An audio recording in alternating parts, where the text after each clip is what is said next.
All right, welcome back to the last day of the NNP Symposium. I'm not in the frame, excuse me. Welcome back. This is the last day of the Spring Symposium. We are here at Central States, so hope everyone's had a good show who's here in person. And for those of you tuning in online, glad to have you back. As I'm sure everyone is sick and tired of me saying by now, we are sponsored by UPNIS, the Eric P. Newman Numismatic Education Society, so we're very grateful to them. We're going to go ahead and get started with this presentation with Pierre Fricke on contemporary counterfeit Confederate paper money. He has been a collector since 1999 and has been building his Confederate paper money collection since 2001. He is the former president of the Society of Paper Money Collectors and was named in CoinWorld's 2023 100 Most Influential Numismatists. So, Pierre, I will turn it over to you. Thank you. And good morning, good evening, or good afternoon if you're in other parts of the world. It's a pleasure to be here. This is my third Newman Numismatic Portal session, and I'm happy to be here, and it's a lot of fun. The show's been going great. Lots of people going through, looking at things. But today we're going to talk about contemporary counterfeit Confederate paper money. And what do I mean? What do we mean by contemporary? Contemporary means it's done during the war. It's contemporary with the period.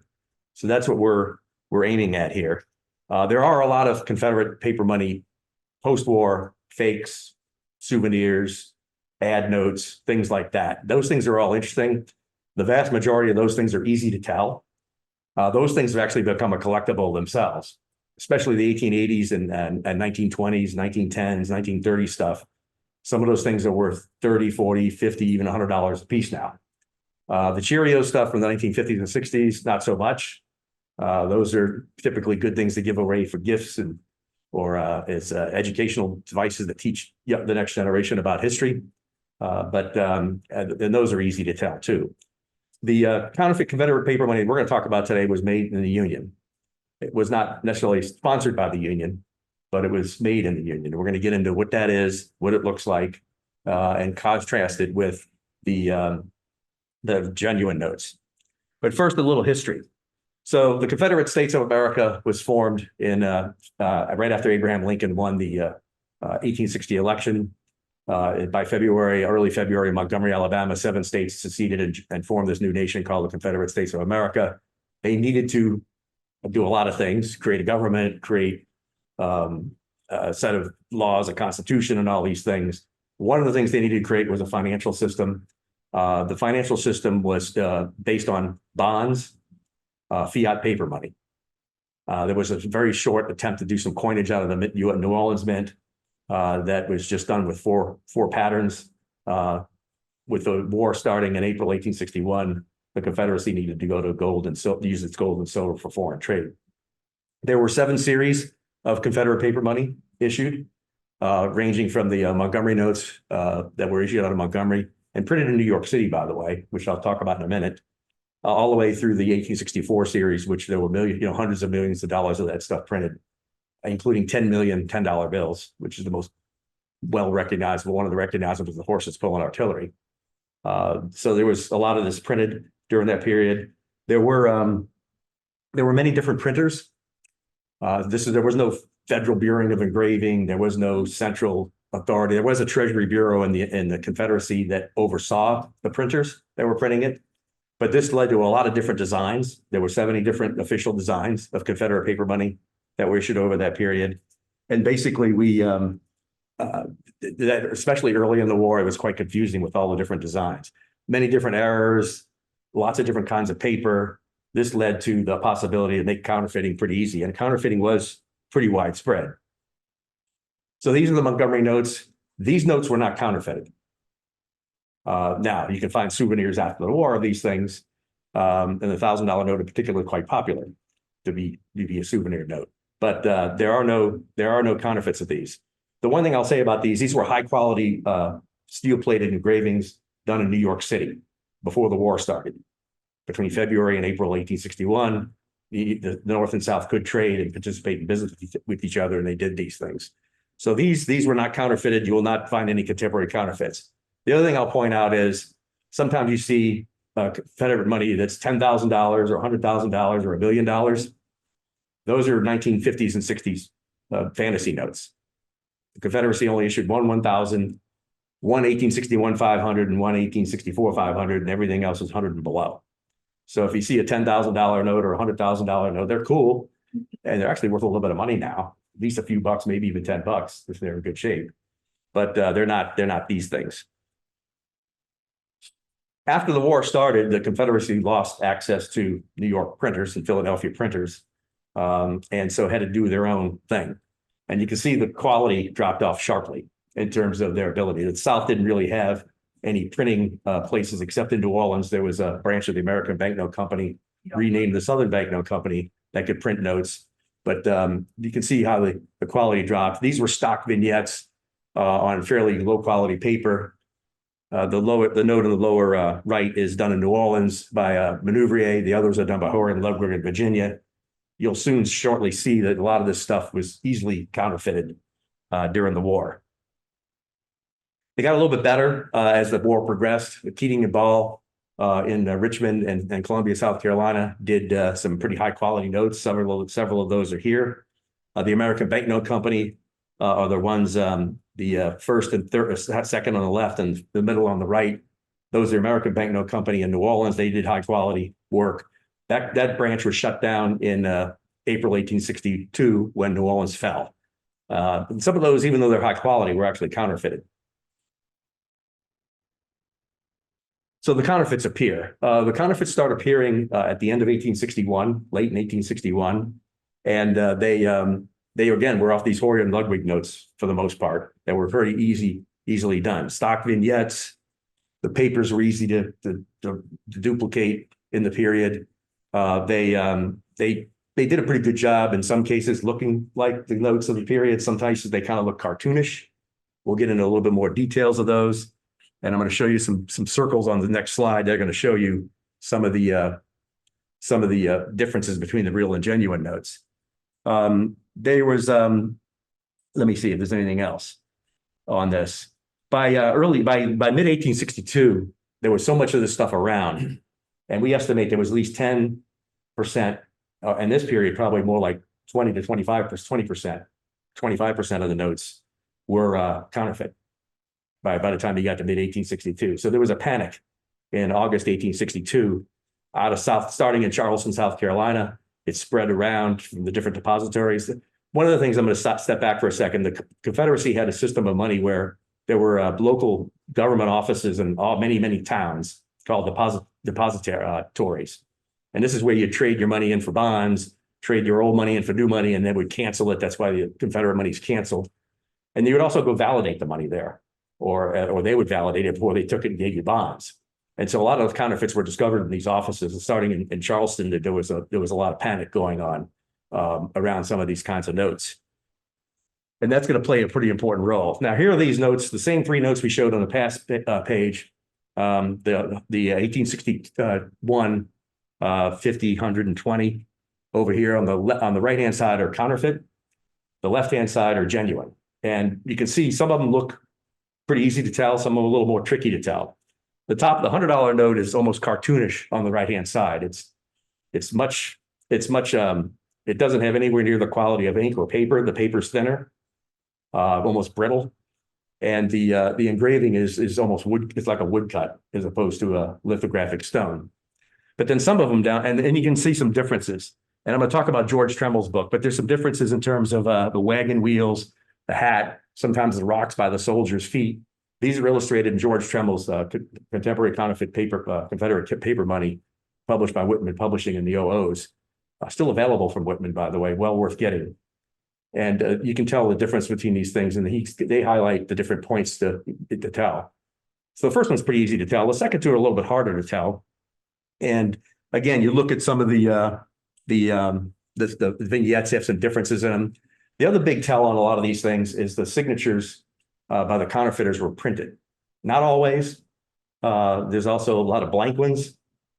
But if they have printed signatures on any Confederate money, except for the 50-cent Jefferson Davis's 1862, 1863, and 1864 notes, all the other 68 types, they're counterfeits. Although some of those things weren't counterfeited during that period. So that's one tell, so printed signatures. So you can see on the other ones, you can look at different points. And again, George Tremblebook highlights these pretty good.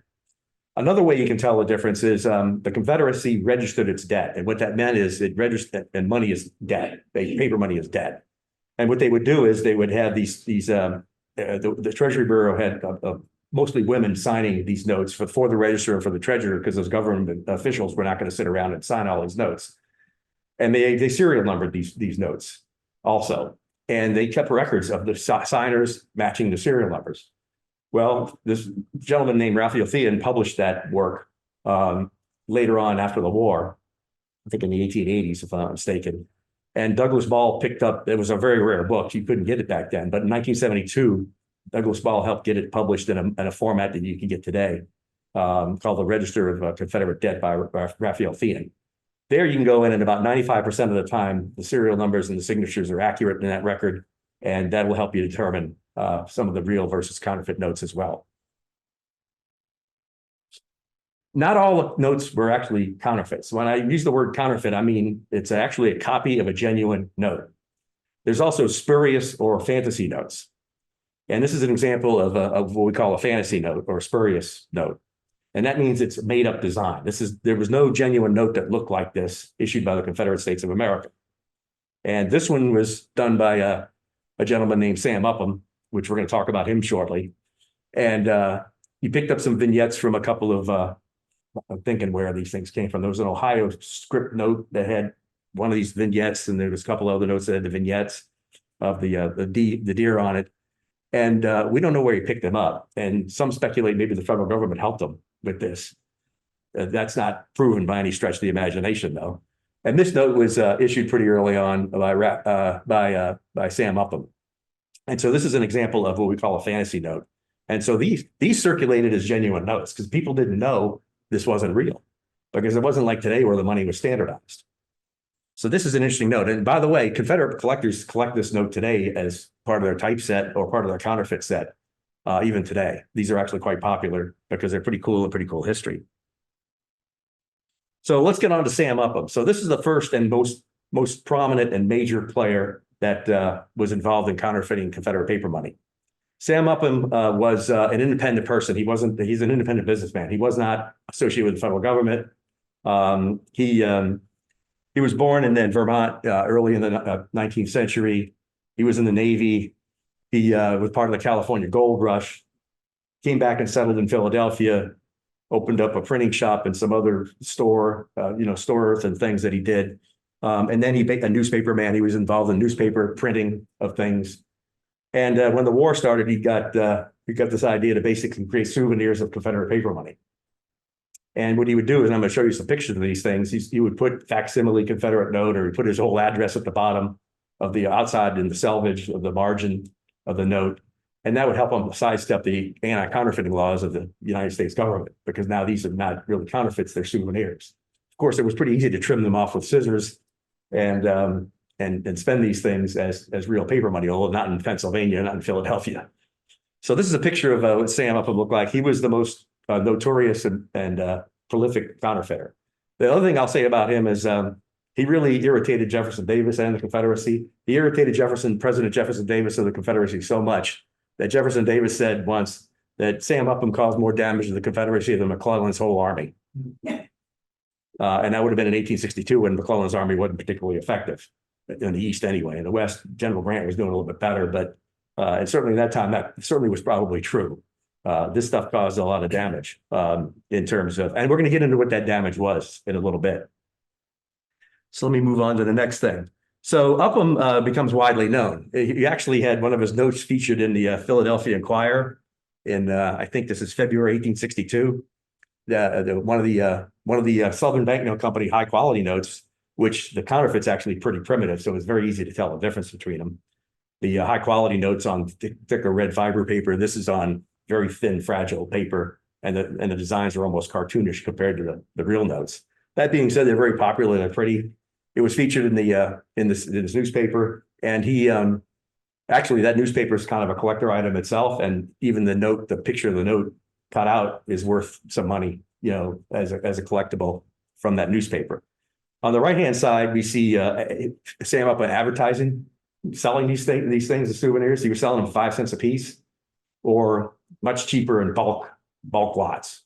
And he would sell big bulk lots of these things. And we don't know exactly who he's selling all these things to. We'll get into a little bit of theorizing on that in a bit. But you can see his ad here on the right-hand side. Oops, I went the wrong way. So a little bit more about Upham's counterfeits. I alluded to and it's a little bit small, but if you got a screen at home, you can see on the right-hand side of some of these notes, you'll see facsimile Confederate note. Sometimes you'll find it on the bottom of the note, or along the bottom of the note, you'll find his address and Sam Upham's name and facsimile Confederate note as well. And he also advertised on the back of some of his notes, as you'll see on the lower left. Now, some people kind of, if you're not initiated, you might say, well, I don't want a note that says facsimile Confederate note. Actually, the Sam Upham notes with facsimile, or especially as full of facsimile on them, are worth more than the ones without it. In fact, in some cases, double. And I said I was showed not too long ago, and someone was returning one because it said facsimile note, and the guy said, I sold to you as a counterfeit, and I'll take it back. And I didn't want to get involved in a deal. I was thinking to myself, well, that note's worth twice as much as the one without the facsimile on it, because it's kind of cool to have that Upham imprint. With the full address, it's even rare. And those could be worth even double the facsimile ones in some cases. So just because it says facsimile Confederate note, and if it's a Sam Upham example, that's actually better to have it than not to have it. So Upham sold his business in 1863 to a gentleman named Kromer. And Kromer was involved in a bunch of different things too. Hair dye was one of his specialties. We think he continued doing a little bit of this business for a while, and he started printing his Kromer hair dye ads on the back of some of these notes in 1863. And so these are actually really popular to have, and they're actually quite rare because a lot of this stuff was so fragile it was just destroyed. It turned to dust. These counterfeit Confederate notes done by Sam Upham and then Kromer were not robust at all. So these are actually really rare. The full ad on the left is actually a 4-figure note with that on it. And these are strong 3-figure notes with the shorter ad on the right. And you see some of his hair dye bottles on the bottom. So he was using these as advertising notes. And he didn't really print a lot more because as 1863 progressed, these things were beginning to be pretty well known and beginning to, not dissipate, but it wasn't as lucrative at that point.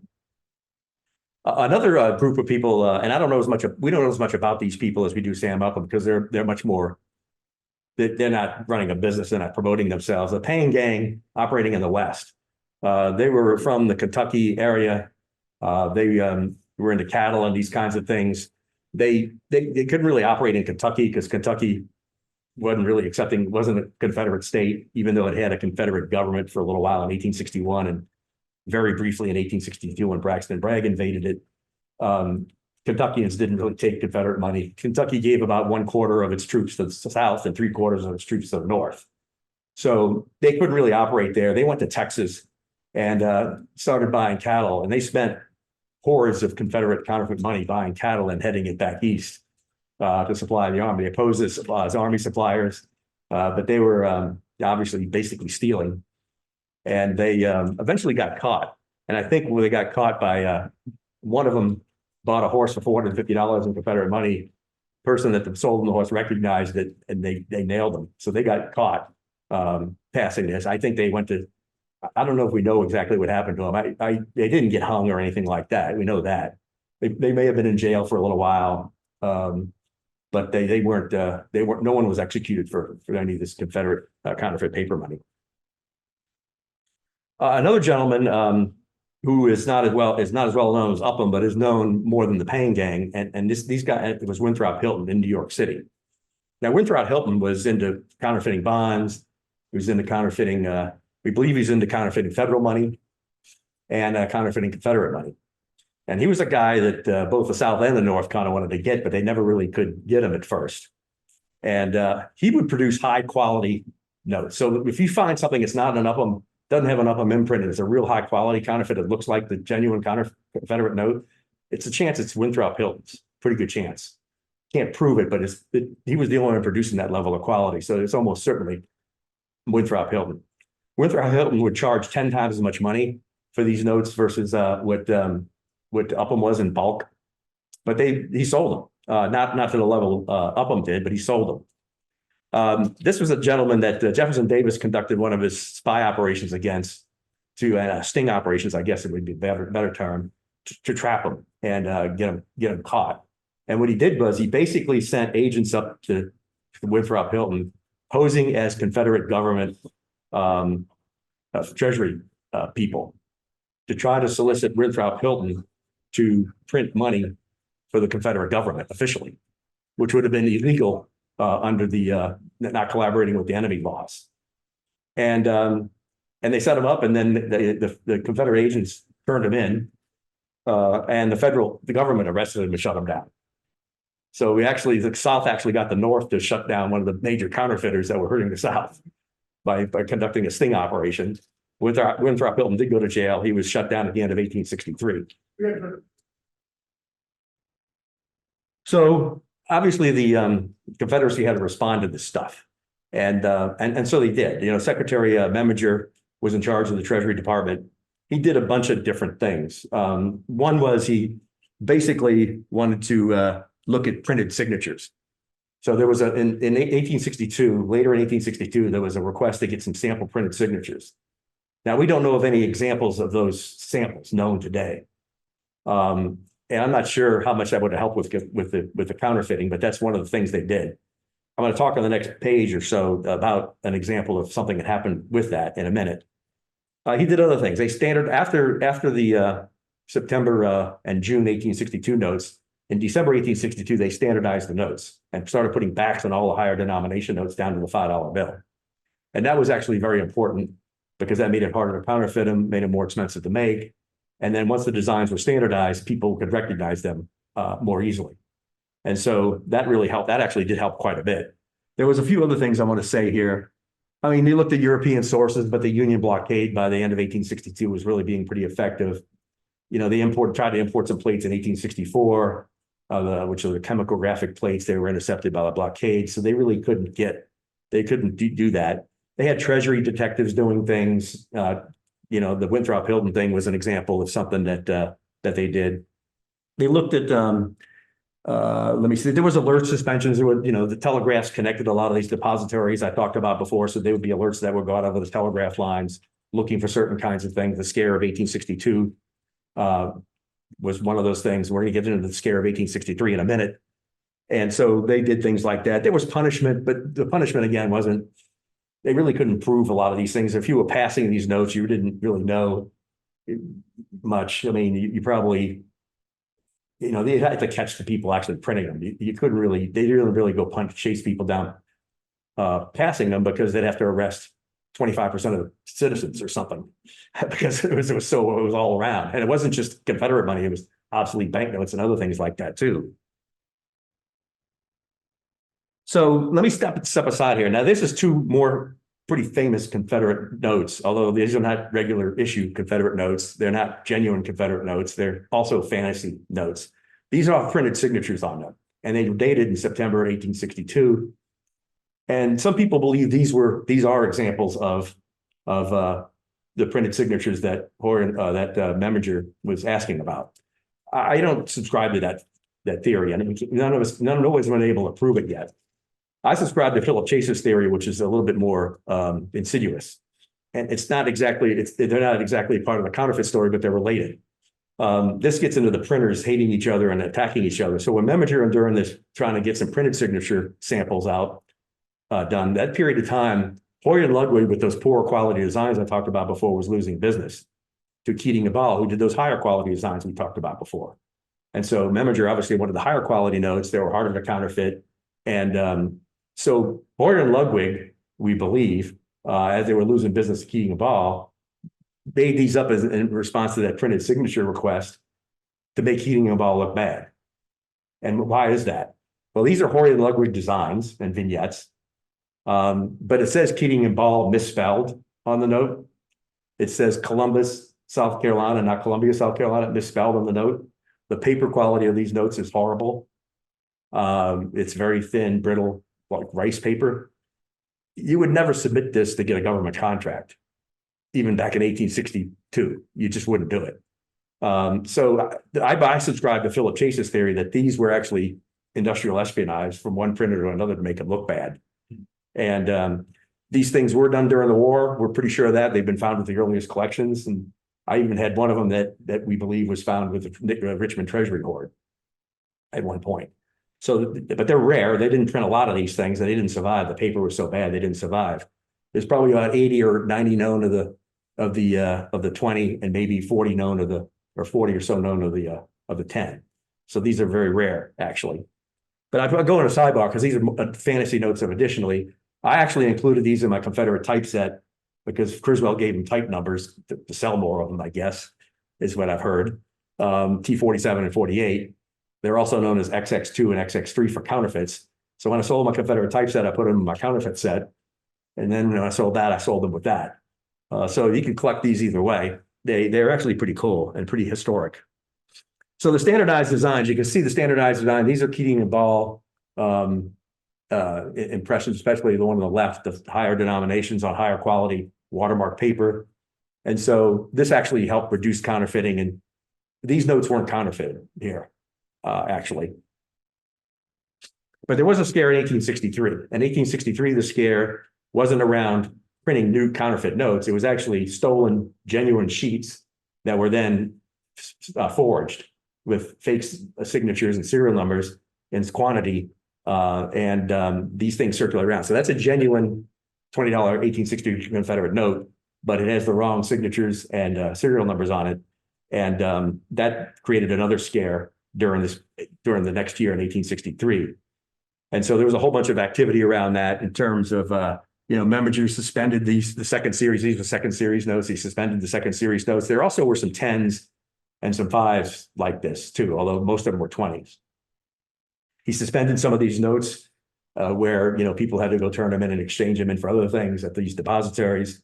Eventually they caught up with them. Let me see who it was. Marquis and Strauss was arrested passing these things, buying tobacco. And it wasn't just somebody with, buying some groceries with a $20 bill.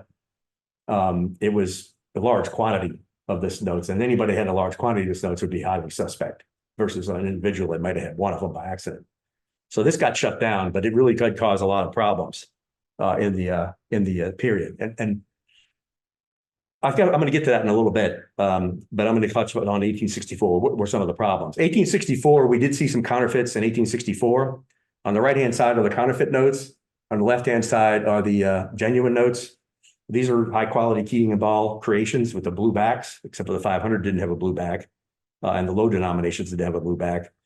These are so-called Havana counterfeits. I don't think we really believe they were printed in Havana. At least some of us don't believe they were. Havana, Cuba did not really have the ability to do this level of quality of work, especially, these are pretty high quality counterfeits here on the left, on the right. It's possible that these were done in England, in cooperation with the federal government. It's possible the federal government did this and routed them through Havana to make it look like they weren't involved. We don't know that. That's theories and speculation. But whoever did these probably wasn't operating out of Havana, Cuba in 1864. Pretty much is what we can say. The bottom two are actually pretty well known. The 100 is the most common of these. The 500, there's only 7 known. That's a $15,000 to $30,000 note. So the counterfeit's worth far more than the genuine one, actually, because it's so much rarer. And the 50 has got, it's pretty tough, scarce, especially with the wrong plate letter VA on it. You'll see some differences. The 100's short, not as tall, and it's got too big of serial numbers on it. The 500 has got a line down at the bottom that the genuine doesn't have. Jefferson Davis's head's misplaced. So you can tell these aren't that hard to tell. And in some cases, they're worth more than the genuines. So what did this do? So what was the damage cost? A lot of people think, well, this is causing all the inflation. Well, this did cause some inflation. As you got into 1863 and 64, the percentage of counterfeits dropped because they weren't it was harder to counterfeit this later money. The money was worth less money because of inflation. So the amount of Confederate counterfeit money dropped to about 10%, but toward the end of the war.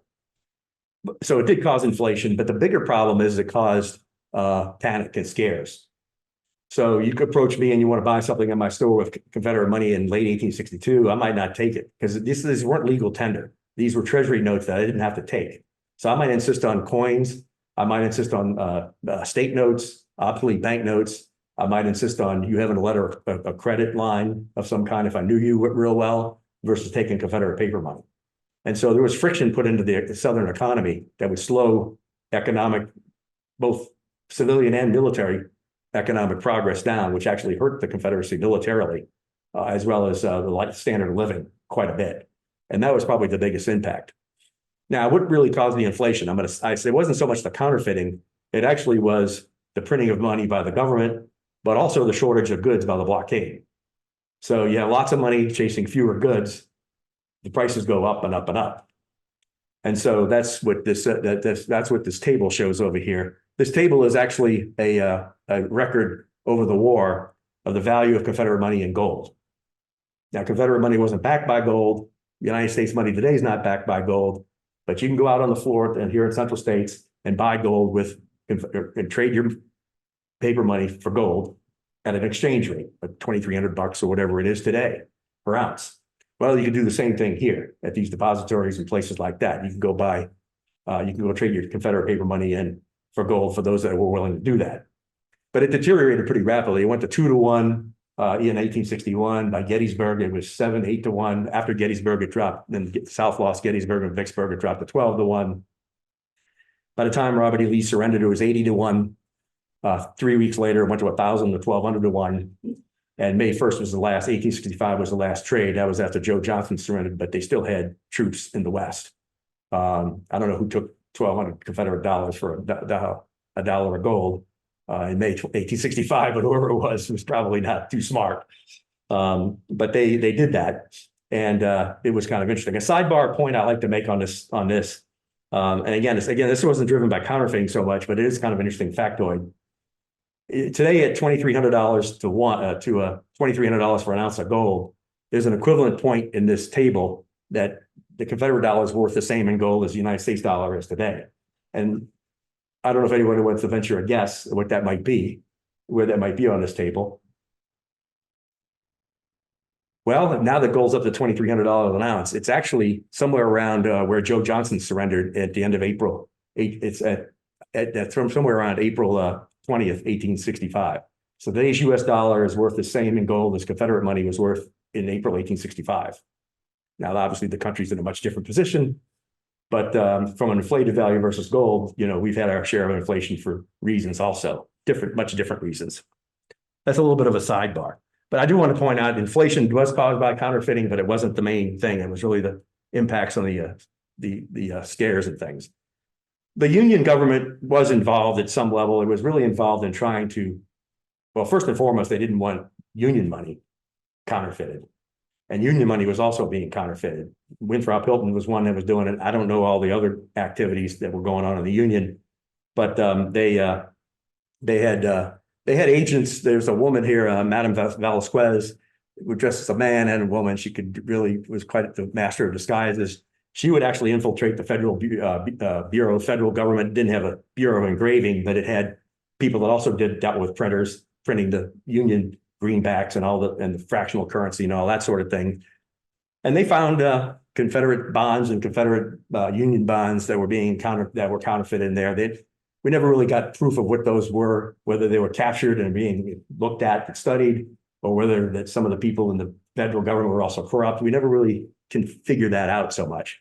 But I will say this, both Union soldiers and Confederate, and especially Confederate parolees, which is even more damning, were found spending counterfeit Confederate money, especially Upham counterfeit Confederate money, when they moved south. And there's two things really wrong with that. First of all, those soldiers weren't buying that stuff themselves. I mean, they weren't going to go and buy, a couple $1,000s of stuff and go spend money in the South with it. That's not how they got it. We're not sure how they got it, but there's a pretty good chance the federal government was buying this stuff and distributing it. The Confederate parolees had no money. They had no ability to buy anything. They were being exchanged for prisoners in the South. They're Union prisoners coming up from the South. And so they were being sent back South in an exchange. They had no ability to get this stuff at all, except somebody had to give it to them. And they were found in the South spending this stuff. The Union soldiers didn't have to buy anything. They could just take stuff. And the Confederate people had no ability to get this counterfeit money. So somebody was giving this stuff to these people with the intent to go spread it around the South. So the Union government was probably involved at a very clandestine level. Again, there's no proof of that. But I do want to say that somebody was doing that. Somebody with some, and it could have been private citizens. It may have not been the federal government. But that would be a little trickier getting into espionage like that and being a private citizen. I mean, Lincoln's government was pretty sharp about, I mean, this was a heyday of spying and sabotage and, and all that with lots of clandestine activities on both sides. So I wouldn't be surprised if the Lincoln government would really want to disrupt this. So how do you collect this stuff? As I mentioned, there are 70 different regular Confederate paper money types. There are 37 different types of counterfeit Confederate paper money. There are 37 of them. There are, let me see, 1, 2, 3, there's 5 of them that are really expensive. I mentioned the counterfeit 64, the 500. There's a counterfeit 11, T11. There's a counterfeit Indian Princess. There's 1 or 2 known to those things. There's a counterfeit 72. I think there might even be a counterfeit 50. I'm not sure I got that up here. There's a counterfeit 38 I've seen for sure. Those are all 1 or 2 known, and then the 64 has 7 known. Those are all 5-figure notes. But all the rest of them are under $1,000, and most of them are under $200, in mid-grade, pretty much. So you can get a really nice, cool counterfeit collection, match it up with the genuine notes. And in almost all cases, most of the genuine notes, with a couple of exceptions, are not that expensive. I mean, the counterfeit 19, the T19 is kind of expensive, unless you get it cut out canceled. But most of them, you can actually line them up with the genuine versus the real and have a pretty cool collection. Upham imprints. I recommend people try to collect at least some of them with facsimile on it or Upham's full address on the bottom of it. Those cost more money. They're much rarer. They're kind of a cool piece of the history. The Winthrop Hilton ones are going to be the ones that look like the genuine notes, and those are the ones that you kind of have to know the details of where the rocks are positioned or the printed signatures and things like that. And sometimes you'll find when these things were turned into depositories, they would be written. The depositary was the person in the office. Depository was the office. Would write on the thing counterfeit. So you'll find some Confederate counterfeit notes that have counterfeit written on them in various inks and things. Those are really cool. Or X's on them. You'll find those. Those are really good additions to a collection as well. And so for the books, George Trumbull is the noted authority on counterfeit Confederate paper money. He did a book in 2003 on the left, which has been out of print for a long time. The book on the right was done in 2008-ish, 7-ish, 8-ish timeframe. Whitman, I think, still has some of these. Great book. Obviously, the prices are out of date. Rarities have evolved a little bit, but it's actually very good. It's got a lot of rich history in here, and I've learned a lot. Good piece of this talk based on this book. So that's a good book to get. I've got a book out, and I'm working on the 4th edition. People have been asking me about that. It's taking me longer time, but in here I've got counterfeits. I don't have all the details that George has. So my book doesn't replace George's book. My book just has the type notes side by side with the genuine notes to give you an idea of what some of these look like. My prices are a bit more up to date, although the book's 10 years old, so the prices are a bit out of date there too, obviously. But this book also has information about counterfeits in it, not so much from a historical point of view or detail variety point of view or identifying all the different finer points, but it gives you some of the things to look for on counterfeits versus each one of the types we've been talking about. And with that, we'll go to questions.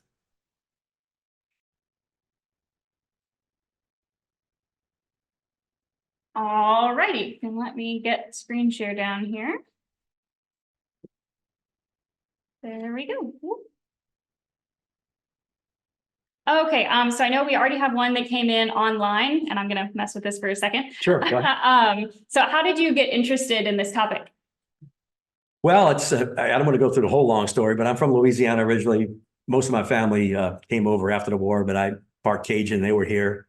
And so as I was a numismatist, a coin collector since I've been a kid. And as I came into collecting paper money, first Confederate paper money, and then sort of the adjunct of this counterfeit Confederate paper money for the very reasons. I mean, it's a key part of the history. Is how did the whole Southern economy work with this money? And how did the counterfeits, what do they look like? How did they come about? And how did they impact the community? And how come they were spent? So many of them were worn and torn and spent. You know, I mean, some of that happened after the war, but it was really pretty fascinating. And then the spies and the intrigues and stuff around it is really pretty cool too. Okay, that's the only one we have online for right now. Do we have any questions in the room? Yeah. Sure. So, like 1840s, 1850s, you have these banknote detector and counterfeit detector publications that people are using to try and tell real banknotes versus fake. Was there anything like that for the Confederate counterfeit paper money? Nothing anywhere near that sophisticated. Things were moving pretty quickly. They didn't really have a lot of printing. They didn't have the printing and engraving abilities to produce those fancy books. Mostly it was telegraph, written down from the telegraph lines reports. And they would write down what to look for in these depository offices. And that's how, and sometimes I don't know of a lot of except for some of the couple of northern newspapers early in the war. I don't think the newspapers were broadcasting it out a lot. Because the bigger concern when inflation was panic. And they didn't really want people to know how widespread things were. That being said, they had these depository offices, depositaries in the offices were knowledgeable, and people would bring money in and they would get marked counterfeit or not. And there was a bunch of different things that happened. And the word spread. I mean, I'm sure there are articles in some newspapers about these things. So, this was all, transmitted by telegraph lines and word of mouth and written down in these offices. Where these detectors were. You didn't have a detector at home. Banks, some of the banks probably some of the bigger banks also probably got this information from the depositories as well. But I've never seen one of these counterfeit detector kind of things like the obsoletes had. Okay, nothing else online. Anyone else in the room? And then as far as collecting these things, are the counterfeits certified today by the paper money certification services? Yes, they are. They are. And, it's like anything else, the lower grade stuff, I wouldn't spend a lot of worry or money certifying VG fine, $50, $75 kind of things. But once you get into the high grades, especially AU uncirculated, they're actually, commanding pretty good premiums certified versus uncertified. And in fact, because of the premiums uncirculated certified notes are commanding, I don't buy uncirculated notes raw anymore. Because I don't know what the grading service is going to call them 58 or 64, even no matter how good of a grader I am, because I'm not them, I'm somebody else. So the prices have moved up enough to where it's probably better if you're going to buy AU Unc notes to get them certified. I'll still buy raw notes at AU prices, or AU 58 prices. And if they got Sam Upham or they're a real rare thing, I'll buy them because I know what I'm doing. If you're getting one of the real expensive ones, you're probably better off certified. One's over $1,000. I would probably look at those certified as well. But the common Upham stuff that's $50, $75, $100, you're probably okay with not worrying about that. There's not a big steep price curve on these things until you get to 63 and 64, 58, 63 and 64. All right. Do you know anything about why counterfeiters use the device of a deer on notes? I don't. Well, they use them on genuine notes too. And why that showed up on that particular female riding deer note, I don't know why they picked that or how that got there. I do know that vignette shows up on a couple of obsolete notes. The Indian look at the peace pipe or whatever, it also shows up. I know of an Ohio note, it shows up on. How it got there, we don't know. We don't know how Sam Upham got that. That is a Sam Upham note. The genuine counterfeit's kind of an oxymoron, but it means something here. The counterfeits done by Upham and during the war on thin paper, and you can see in Tremble's book they got the red and they're kind of on whitish kind of paper.